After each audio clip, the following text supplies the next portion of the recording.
Assalamualaikum warahmatullahi wabarakatuh. Halo semua, kami dari Komputer Chance dari kelas kecerdasan komputasional. Di sini kami akan menjelaskan hasil tugas besar kami yang kami berjudul Sistem Prediksi Tingkat Stres Mahasiswa Menggunakan Metode Neurofazi. Di sini kami beranggotakan 5 orang dengan saya sendiri, Rizal Rashid Nugroho, lalu ada rekan saya. Saya Muhammad Arif Arzani. Saya Nazila Tika. Saya Raisya Sipa. Dan saya Beningapi Prameswari. Topik ini dipilih karena mahasiswa sering menghadapi tekanan seperti tugas akademik, kurangnya kualitas tidur, kecemasan, kekhawatiran terhadap karir, dan kurangnya dukungan sosial. Jika stres tidak diprediksi sejak awal, akan mempengaruhi konsentrasi, motivasi belajar, dan performa akademik. Oleh karena itu, sistem ini dibuat untuk membantu memprediksi tingkat stres mahasiswa berdasarkan beberapa indikator. Sistem ini bukan diagnosis medis, tetapi hanya alat bantu prediksi awal. Dataset yang kami gunakan adalah Stress Level Dataset CSV dan Kaggle. Dataset ini memiliki banyak sekali inputan fitur. Namun, untuk sistem ini, kami hanya menggunakan 6 inputan fitur, yaitu diantaranya adalah Anxiety Level, Sleep Quality, Study Load, Academic Performance, Social Support, dan juga Future Career Concerns. Dari ke-6 inputan fitur tersebut, untuk bagian Anxiety level memiliki inputan dari rentang 0 hingga 20, sedangkan inputan fitur lainnya hanya memiliki rentang 0 hingga 5. Dari ke-6 inputan tersebut akan dihasilkan sebuah output, yaitu sistem prediksi tingkat stres mahasiswa yang dikategorikan menjadi 3 kategori, yaitu rendah, sedang, dan juga tinggi. Jadi, masalah ini merupakan klasifikasi multiklas karena sistem menentukan satu kategori dari 3 kemungkinan hasil. Metode yang kami gunakan adalah neurofazi atau ANFIS. Metode ini kami pilih karena menggabungkan fuzzy logic dan neural network.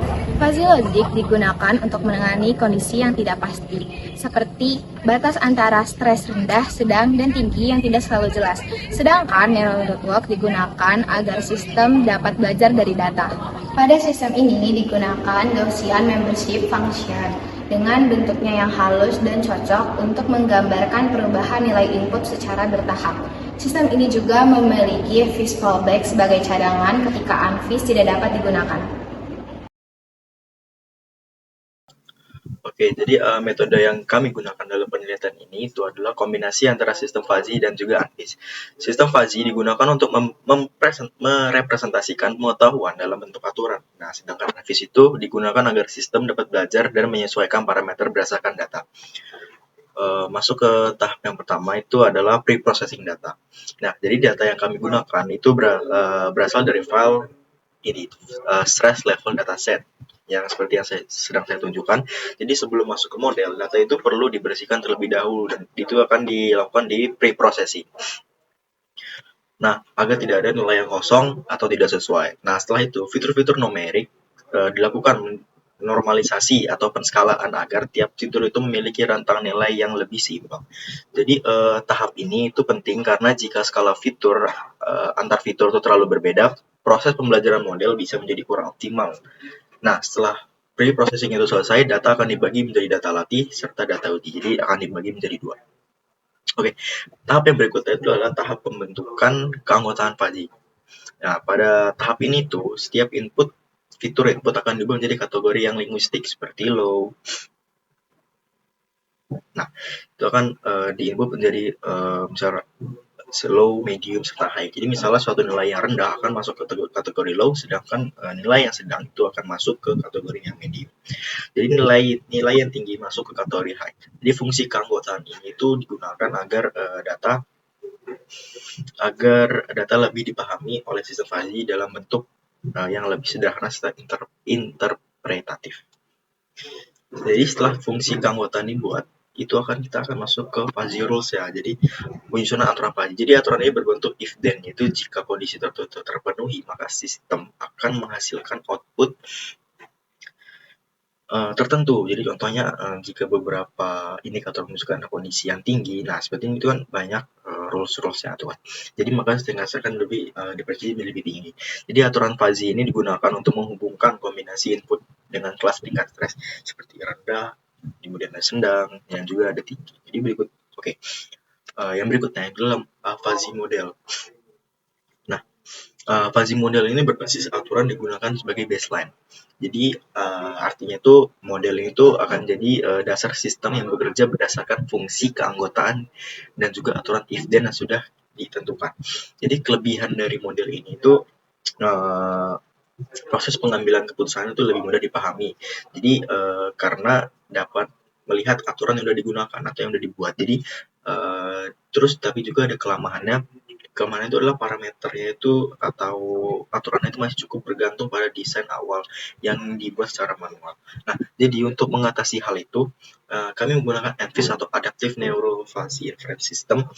Ini ada di ANFIS model.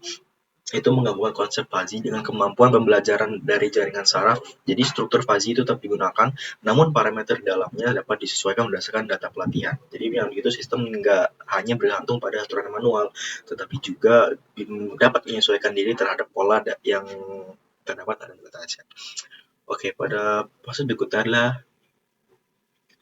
train ANFIS model. Jadi pada proses pelatihan ANFIS, data latih itu digunakan untuk membantu mempelajari hubungan antara input serta outputnya di sini dan juga melabeling tingkat stres. Jadi selama proses pelatihan model akan terus memperbarui parameter agar hasil prediksi semakin mendekati label sebenarnya. Jadi setelah pelatihan selesai, model akan disimpan agar dapat menggunakan kembali pada proses prediksi. Terus yang berikutnya adalah evaluasi performa ya. Evaluate ANFIS model. Jadi ini dilakukan untuk mengevaluasi performa dari data uji itu. Jadi evaluasi ini tuh memiliki tujuan untuk melihat seberapa baik sih model dalam prediksi tingkat stres pada data yang belum pernah digunakan saat pelatihan. Terus ada metrik evaluasi yang digunakan tuh ada beberapa, itu ada akurasi, precision, terus juga ada recall juga. Terus setelah model itu selesai dilatih, evaluasi terakhirnya adalah prediction. Jadi ada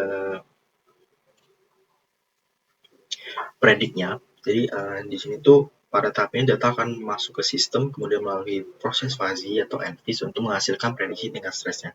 Output yang dihasilkan itu berupa bentuknya itu adalah skala. Jadi skalanya itu ada kelas tingkat yang rendah, ada yang sedang, ada yang tinggi. Terus juga sistem akan mengambilkan rekomendasi berdasarkan hasil prediksi itu. Sehingga hasil yang diberikan tidak hanya berupa label, namun juga ada arahan yang dapat membantu untuk penggunanya. Oke, di sini saya akan mendemonstrasikan aplikasi sistem prediksi tingkat stres mahasiswa yang sudah kami buat. Pada halaman awal, di sini terdapat judul, lalu di atas ini terdapat fitur input 6 psikologi dan akademik, lalu di sini ada 3 kelas output, yaitu rendah, sedang, dan tinggi, dan mode utama ANFIS, lalu fallback menggunakan FVS. Lalu, pada bagian kiri, kita dapat melihat input prediksi. Di sini pengguna dapat menggunakan indikator pertama, ada faktor psikologis tingkat kecemasan dengan skala 0 hingga 20. Semakin tinggi nilainya, maka kecemasan pengguna semakin besar. Lalu, di sini ada faktor akademik, yaitu beban pelajar dengan skala 0 hingga 5, yaitu sangat berat. Nilai ini bakal menunjukkan seberapa berat beban akademik yang dirasakan mahasiswa. Di sini juga ada performa akademik dengan skala 0 hingga 5. Kemudian di sini juga ada faktor gaya hidup, yaitu kualitas tidur. Dari skala 0 hingga 5, nilai rendah menunjukkan kualitas tidur yang sangat buruk, dan 5 menunjukkan kualitas tidur yang sangat baik. Setelah itu, di sini juga ada faktor sosial dan karir. Di sini tuh ada dukungan sosial dengan skala 0 hingga 5. Nilai ini menunjukkan seberapa besar dukungan dari lingkungan masyarakat sekitar. Lalu di sini ada kekhawatiran karir dari skala 0 hingga 5. Jadi semakin tinggi nilainya, maka semakin besar kekhawatiran pengguna terhadap masa depan atau karir. Oke, pertama di sini saya akan mencoba skenario pertama, yaitu saya akan mengisi nilai kecemasan di angka 3. Lalu beban belajar di angka 1. Performa akademik di angka 4. kualitas tidur di angka 5, dukungan sosial di angka 4, lalu kekhawatiran karir di angka 1. Oke, kita menjalankan prediksi.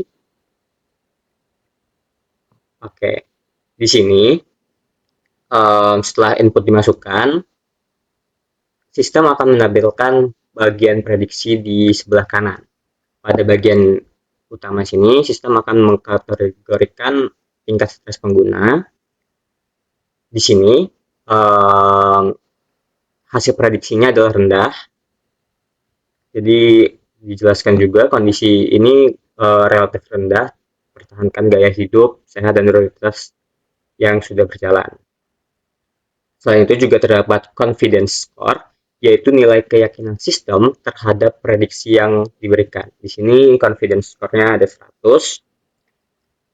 Lalu di bawahnya juga menampilkan model yang digunakan dan kelas yang terprediksi. Di sini model digunakan adalah FVS dan kelas yang terprediksi juga rendah. Kemudian terdapat juga nilai distribusi probabilitas kelas. Grafik ini menunjukkan perbandingan nilai dari masing-masing kelas, yaitu rendah, sedang, dan tinggi. Dari grafik ini juga pengguna dapat melihat kelas mana yang memiliki skor paling dominan. Oke, selanjutnya aplikasi juga bakal menampilkan analisis sistem. Di sini berisi penjelasan singkat mengenai hasil prediksi berdasarkan input yang kita masukkan tadi. Di sini hasil prediksi menunjukkan tingkat stres rendah. Input diberikan menunjukkan bahwa faktor seperti kualitas tidur, performa akademik, dan dukungan sosial masih berada di tingkat yang terkendali. Kualitas tidur berada pada tingkat baik, performa akademik berada di tingkat baik, dukungan sosial berada pada tingkat tinggi. Lalu pertahankan kebiasaan positif ini dan amati beban akademik, kualitas tidur, dan dukungan sosial. Analisis ini dibuat berdasarkan nilai input pengguna dan prediksi model. Analisis ini bukan diagnosis medis. Setelah itu juga ada bagian faktor yang mempengaruhi prediksi. Di bagian ini itu sistem menjelaskan faktor-faktor yang mempengaruhi. Misalkan kualitas tidur, performa akademik, dan dukungan sosial tinggi. Terus di sini juga sistem bakal memberikan rekomendasi personal. Rekomendasi ini bakal disesuaikan dengan kondisi input pengguna, sehingga hasilnya tidak berupa label, tapi juga disertai saran yang bisa diperhatikan oleh pengguna. Oke, dari hasil ini, mungkin demo cukup dilihat bahwa aplikasi ini sudah berjalan dengan baik.